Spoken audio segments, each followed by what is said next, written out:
Сегодня у меня в гостях снова Пол Гобл, профессор, специалист по Советскому Союзу и постсоветского периода.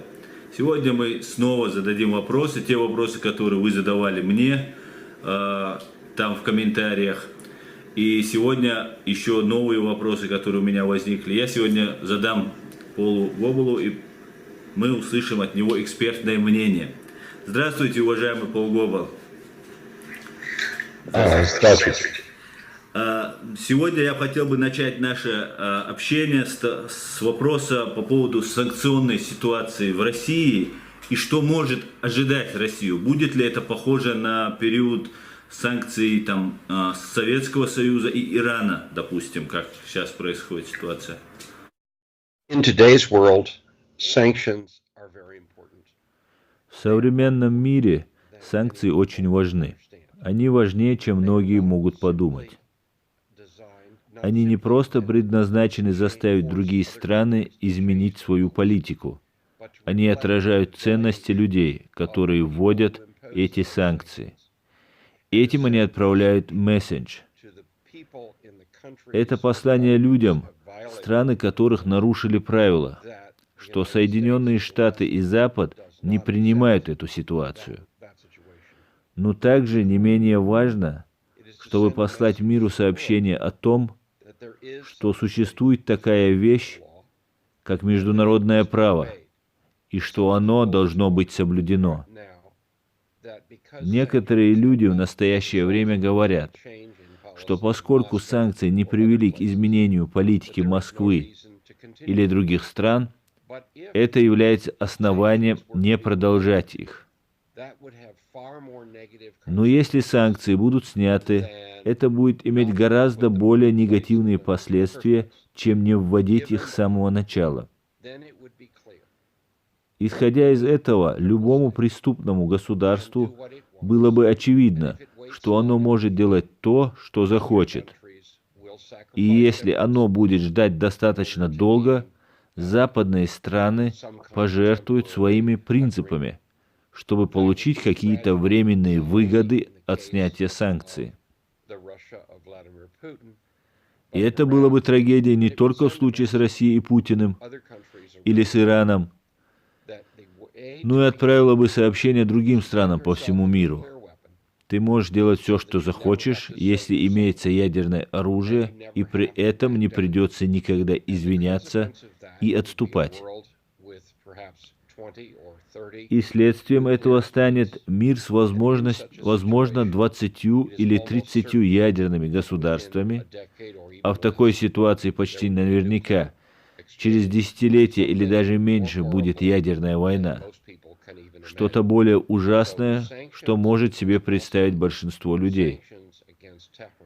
Таким образом, санкции против Москвы или Тегерана – это способ выразить приверженность Запада своим принципам, посылая сигнал народам России и Ирана, что мы надеемся, что они присоединятся к нам, заставив свои правительства измениться, и отправив сообщение людям по всему миру, что пытаться прятаться за ядерным оружием – ошибка.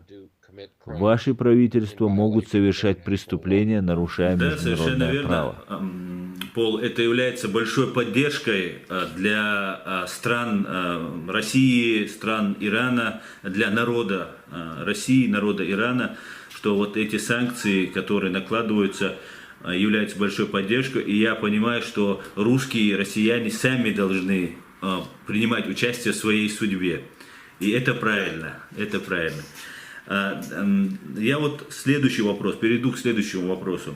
Есть ли вероятность, что снимут санкции когда-нибудь с преступного путинского режима, и Путин снова станет рукопожатным, G7 он будет находиться, ну и таким уважаемым снова человеком?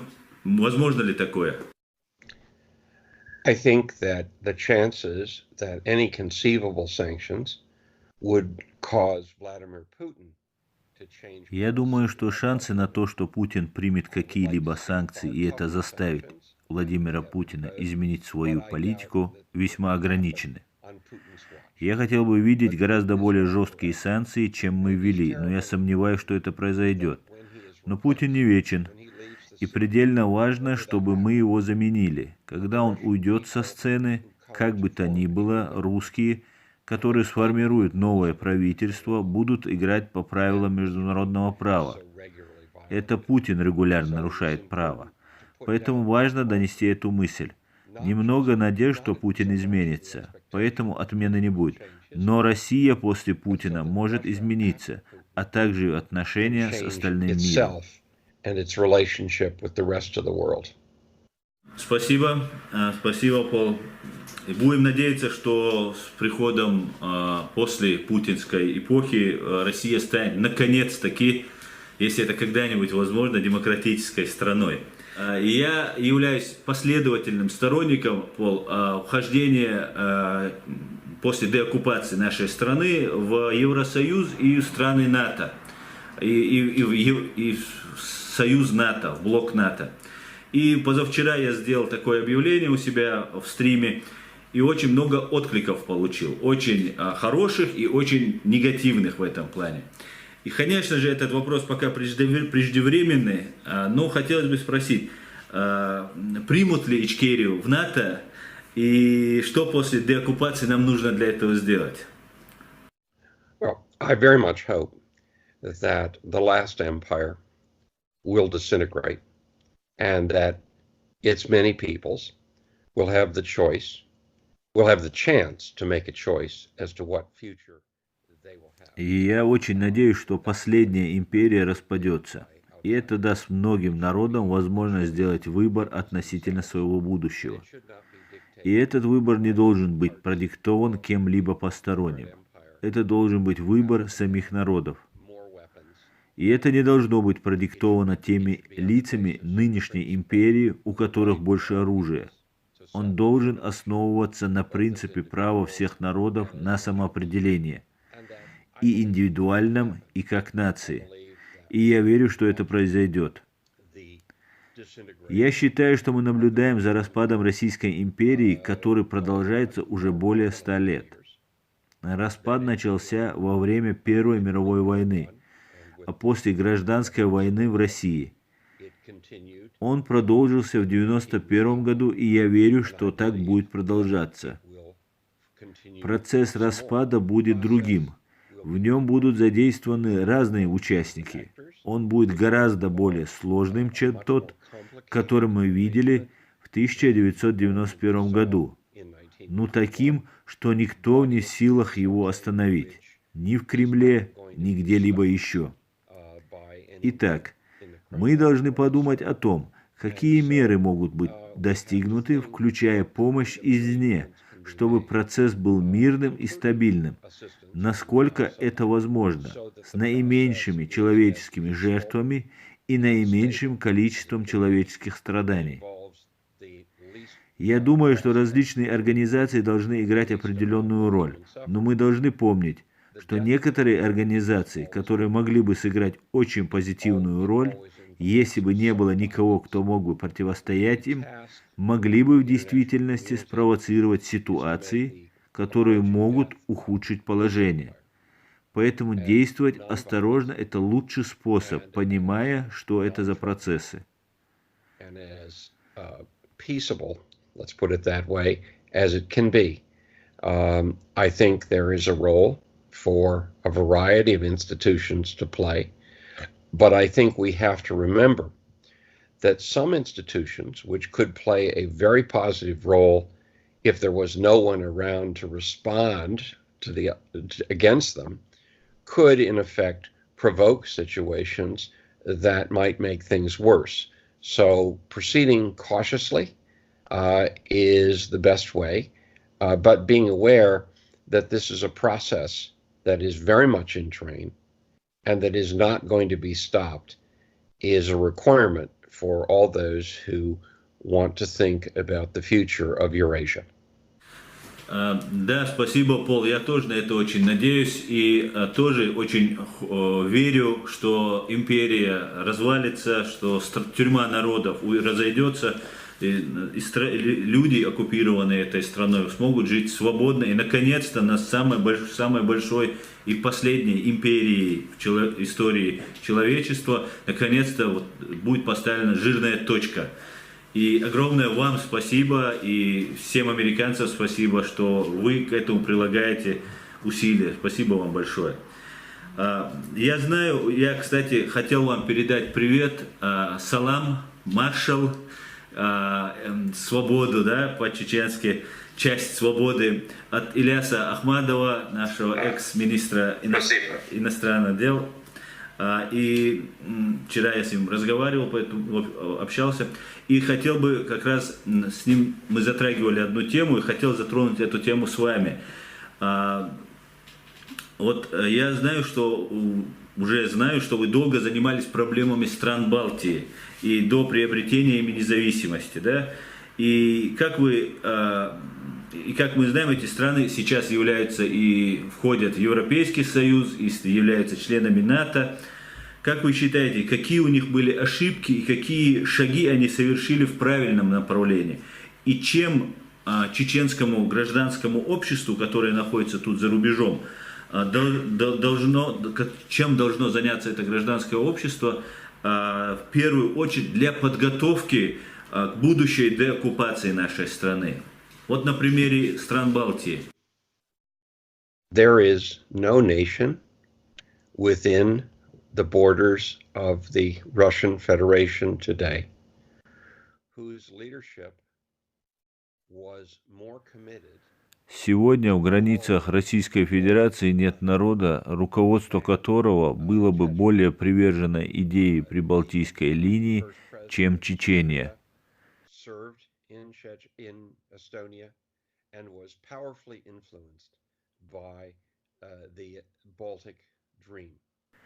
Первый президент Ичкерии, служивший в Эстонии и находившийся под сильным влиянием прибалтийской мечты, которая состояла в том, чтобы избежать управления Кремлем и стать частью Европейского Союза.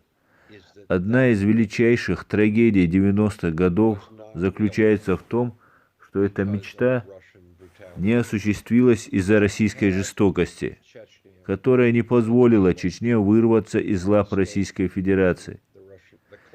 В то время было бы относительно легко интегрироваться в западные институты. Relatively easy, I believe, for it to integrate into Western institutions. 25 лет назад это было гораздо более светское и демократическое образование, чем сейчас благодаря дезинформации московских оккупантов и их агентов, в том числе Рамзана Кадырова.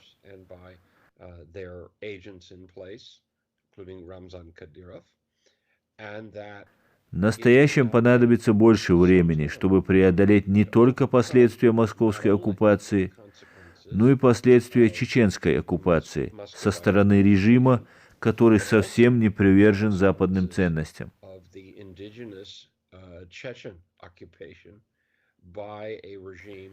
Дело не в том, что это не может произойти, но этот процесс был бы намного проще, если бы это было осуществлено, если бы ему было разрешено осуществиться в 1990-х годах, но это будет в наступающих 2020-х годах. Я так понимаю, Пол, получается, что в первую очередь на нарушение прав человека нам нужно обратить внимание. Правильно? Тот геноцид, который над нами, вот Сайдамин Ибрагимов у нас занимается этим вопросом. И будем надеяться, что когда-то Джохар Дудаев помог Эстонии, и найдется Джохар Дудаев эстонский, который поможет и Ичкерии в час X, когда это потребуется.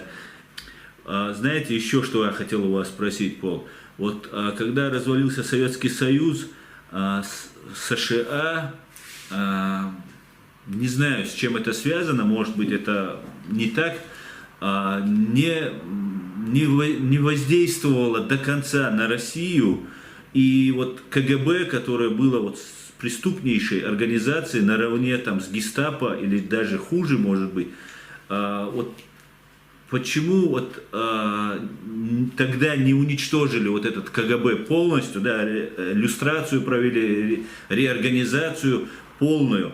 И возможно ли, что и на этот раз оставят этих преступников, и они, это миллионы людей на самом деле, их агентура, и которые другого способа утвердиться и сохранить вот эту тюрьму народов, кроме убийствами и насилием, они не умеют. Они не умеют, они не Илоны Маски, они не Билл Гейтс, не изобретают ничего. Возможно ли, что на этот раз КГБ останется и Америка не предпримет не приложит все усилия, чтобы привлечь ответственность, как когда-то привлекли нацистов? It's never easy for a country that has been ruled one way to make a transition to another. It is also never... Переход от одной формы правления в другую никогда не бывает легкий в самой стране. Иностранному государству также нелегко изменить ситуацию в другой стране, если оно не оккупировало его в результате войны. Соединенные Штаты очень усердно работали, чтобы изменить немецкое и японское общество, и я думаю, что мы достигли многого. Но они были в оккупации, и мы настаивали на том, что обе страны признали, что их системы управления проиграли. Я считаю, что западный подход к Российской Федерации после 1991 года будет признан со временем скорее крупным провалом, чем большой победой. И вот почему.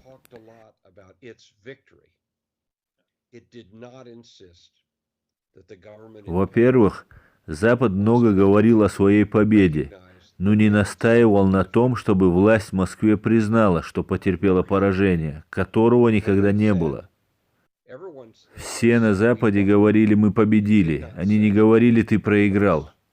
Во-вторых, они не настаивали на отказе от идеологии, которая заставила Советский Союз вести себя так, как он вел себя ранее, и они не настаивали на люстрации. В-третьих, вместо того, чтобы признать, что Российской Федерации нужна была жесткая риторика, которая является очень четким сигналом о правилах, которым необходимо следовать в сочетании с огромной помощью, подобной той, которую мы оказали западноевропейским странам по программе плана Маршалла после 1947 года. Мы приняли, с сожалением констатирую, что из-за пренебрежительной политики мы позволили людям, бывшим в прежнем режиме, вернуться, чтобы продолжать и действовать так же, как они действовали до правительства Ельцина. В любом случае, слишком много моментов было абсолютно схожими с теми действиями, которые мы ожидали от советских лидеров, и мы не только не настаивали на соблюдении правил, но не оказывали большую помощь, которая необходима стране, переживающей такие процессы. Это необходимо было делать. В результате люди рассердились. Популистские политики обвинили Запад, и результатом стал Владимир Путин, лидер, который стремится вытеснить Запад и вернуться к определенным, очень советским традициям.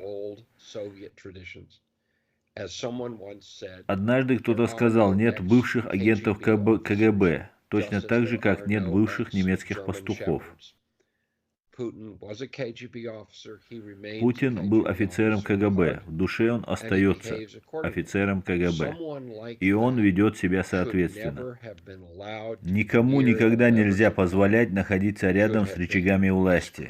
Он должен был дискредитировать главную политику люстрации, и это нужно было сделать неважным для США. А Запад хотел, чтобы Россия добилась успеха, хотел, чтобы народ этой страны имел выбор относительно своего будущего. были готовы помочь им, но также настаивали на том, что они признали, что правительство, существовавшее в Советском Союзе до декабря 1991 года, было преступным, которое необходимо было отвергнуть и осудить. И мы доверяли, что люди в Москве, в Киеве, в Ташкенте так и поступают. К сожалению, вместо политики жесткого контроля мы приняли политику слабого пренебрежения. И теперь мы платим цену за это, высокую цену, и преодолеть его будет гораздо труднее, чем если бы мы придерживались совершенно иной политики в неделю распада Советского Союза. Than would have been had we adopted a very different policy in the wake of the collapse of the Soviet Union. Да, я с вами согласен, Пол. Ну, смотрите, вот был Ельцин такой, да, и я помню, есть видео на площади перед Лубянским зданием.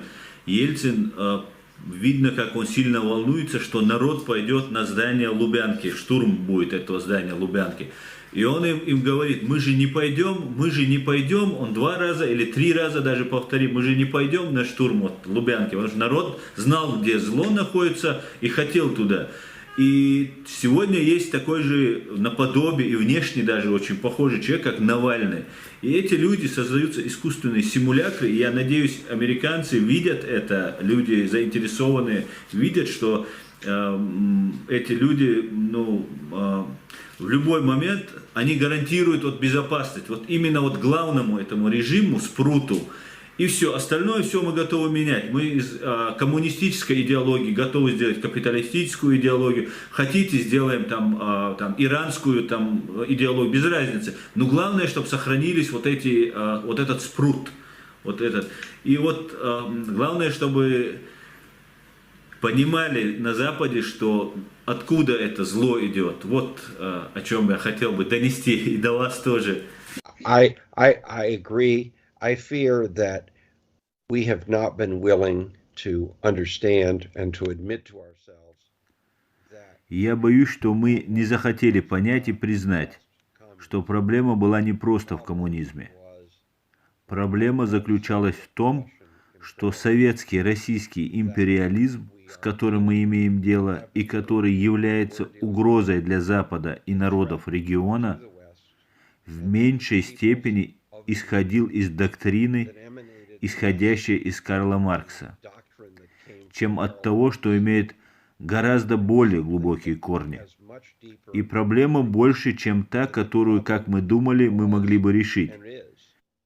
Часто случается, что когда люди не видят пути решения одной проблемы, они выбирают другую, решение, которое, по их мнению, заменит ту. И следствием этого часто является то, что они обращаются к не той проблеме, и проблема, которую они должны были решить, усугубляется. Я думаю, что это справедливый комментарий относительно того, что произошло за последние 30 лет. Вы человек, который дружили, общались еще с советских периодов с Абдурахманом Авторханом, который был тоже ярым антисоветчиком. И кстати говоря, по этому поводу хотелось бы тоже спросить. Наша молодежь, чеченская молодежь в основном, мы подвергнуты очень большой пропаганде. И в связи с этим очень сильно дезориентирована наша молодежь. И это объяснимо, так как мы пережили геноцид, и Россия на нас оттачивала этот фейк-ньюс, который сейчас в Украине против Запада применяется, оттачивалась на нас, и мы были не защищены от этого. Как вы думаете, что посоветовал бы Абдурахман Авторханов сегодняшней нашей молодежи, и что вы лично посоветовали бы чеченской молодежи, чеченцам в этой сложной ситуации? I think that Mr. Avtorkhanov would say, and I would agree, that the struggle must begin. Я думаю, что господин Авторханов сказал бы, и я согласился бы, что борьба должна начаться в каждом регионе с молодых людей, которые должны понять, что ограничения, о которых им говорят, и они должны их соблюдать, это не соответствует действительности. Очень мало людей верили еще в начале декабря 1991 года, что Советский Союз может развалиться. Некоторые люди не верили этому даже после того, как это произошло. Это факт, что мы живем во времена, когда невозможное, тем не менее, произошло, и что это вполне возможно для Северного Кавказа с множеством разных людей, живущих вместе в самых разных условиях. И ни одно мнение не будет навязано им всем. Молодые люди должны в настоящее время с нетерпением ждать будущего, в котором они смогут иметь выбор. И они должны объединяться с другими, которые также хотят иметь право выбора. И не полагать, что сегодняшние чиновники всегда будут на этих постах. История учит нас ничему другому, кроме того, что почти все предсказания о будущем, подобно настоящему, оказались неверными, и это должно придать нам смелости.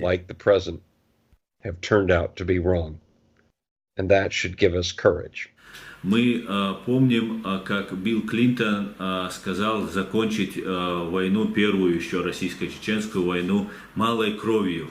Мы помним, как Джордж Буш пригласил военного преступника с золотой звездой героя Шаманова, Владимира Шаманова, и есть фотография в овальном кабинете.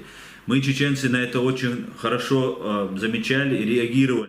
И на все российская пропаганда накладывала такую информацию, что при убийстве президента Чеченской Республики Джохара Дудаева русским помогали военные спецслужбы, военные США. Некоторые чеченцы задаются этим вопросом, что вот неужели американцы могли так поступить, да, чтобы убить нашего президента?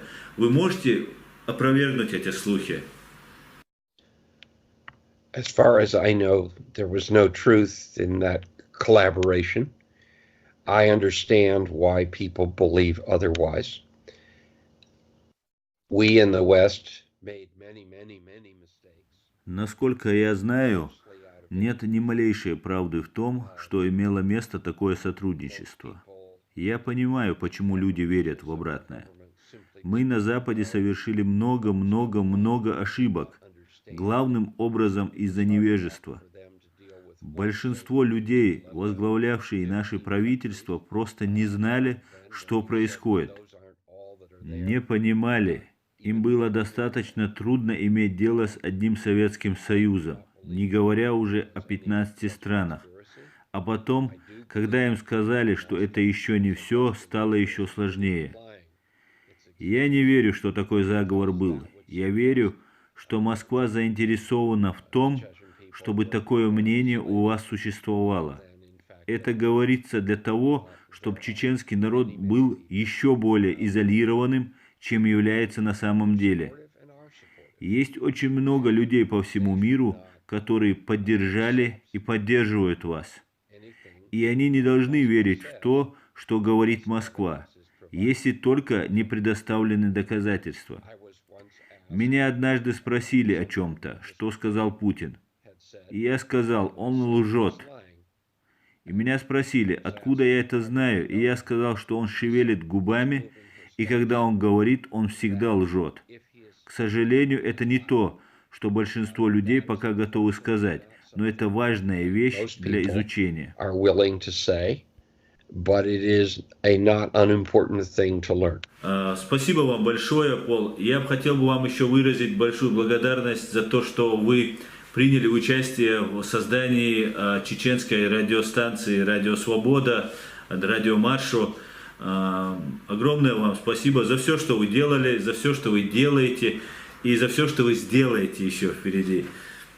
Спасибо за ответы. Спасибо. Все, до свидания. До свидания. До свидания.